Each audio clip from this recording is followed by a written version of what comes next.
يعني أنا بدي أفهم شغلة واحدة، العمر قصير، عم تضيعه بالخلافات وتضيعه بالحزن وبالزعل طيب شو الفايدة؟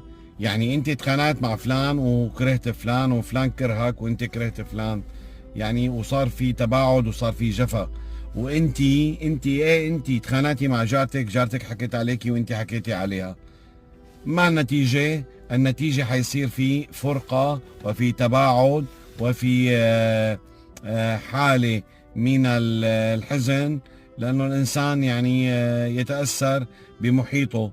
فبقدر ما تكون أنت متفاعل بمحيطك بقدر ما بتكون إيجابي، وبقدر ما بتكون مكتفئ ومنزوي وحيدا بعيدا عن المجتمع، فبقدر ما بتصير أفكارك سلبية ووضعك سلبي. ليش؟ مشان شو؟ فما نتائج هذه السلبية؟ نتائج هذه السلبية الاكتئاب، والاكتئاب نتائجه الأمراض، والأمراض نتائج